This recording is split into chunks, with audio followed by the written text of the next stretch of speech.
Recognized. Thank you, Mr. Speaker. Just in the spirit of rebuttal, I'd like to address some of the comments made by my friend across the aisle.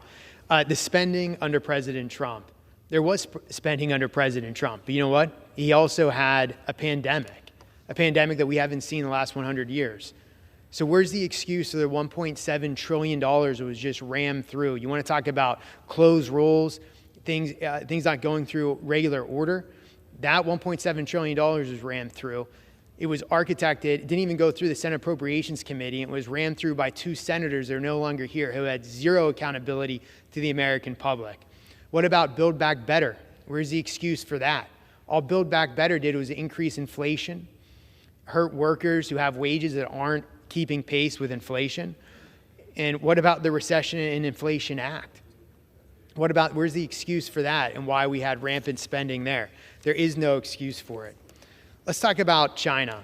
To paraphrase Marcus Aurelius, it's not about one's words, it's about their deeds.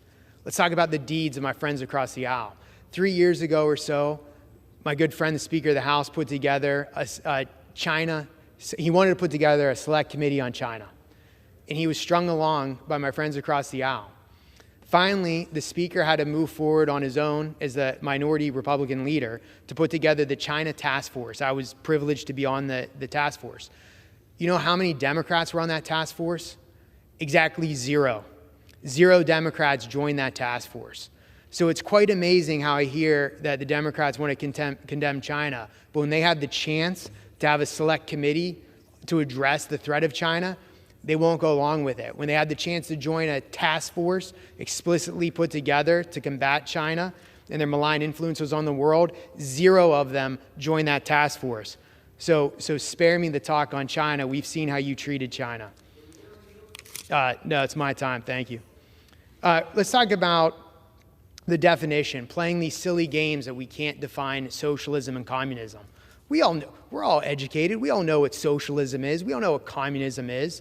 So spare me the fact that socialism isn't defined in this bill. This is especially rich from the party, my friends across the aisle, who for the last 2 years couldn't even define basic terms like what is a woman. And that's not just me saying that. Let's talk about Justice Brown Jackson. She was asked during confirmation to define a woman. And you know what her response was? I quote, "No, I can't." So the party that can't define a woman now wants to sit here and say that we can't define socialism and communism? We all know what this is. And let's talk about, lastly, Representative Ilhan Omar and due process. I know there was a display put up regarding due process. It's quite amazing how my friends across the aisle have now discovered the principle of due process after 2 years of one-party rule here in Washington, D.C. 2 years where due process wasn't followed at all. Where was the due process for my good friend from Georgia when she was removed from all her committees? And again, that's all her committees. We're only removing Representative Ilhan Omar from Foreign Affairs. Where was the due process for my good friend Dr. Gozar when he was removed, again, from all his committees? There wasn't one Democrat who stood up and talked about due process. But miraculously, now we found due process when the Republicans are moving somebody from one committee for anti-Semitic remarks and a pattern of anti-Semitic remarks for that. But let's just go back and talk about socialism. Let me be clear. Socialism must never take root in America.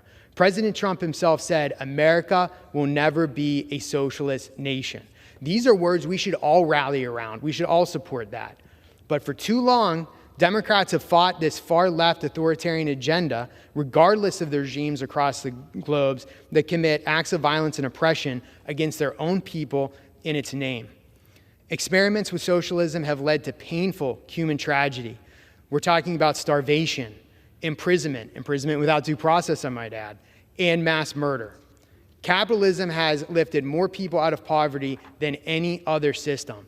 It's capitalism that's the way out of poverty, not socialism, not communism. 200 years ago, at the birth of capitalism, there were only about 600 million people in the world who were not living in extreme poverty. Today, due to the advance of capitalism, there are more than 6.5 billion people who are not living in extreme poverty. It was free market capitalism that led the way here, not government-controlled socialism. Since 1970, the percentage of the world's population living on the equivalent of less than $1 a day has fallen by more than 80%. Instead of millions starving to death due to socialism and communism, capitalism has pulled hundreds of millions of people out of despair. Socialism and anti-Semitism have absolutely no place in America. For those reasons, I urge my colleagues to vote yes on the previous question and yes on the rule, and I yield back the balance of my time, and I move the previous question on the resolution.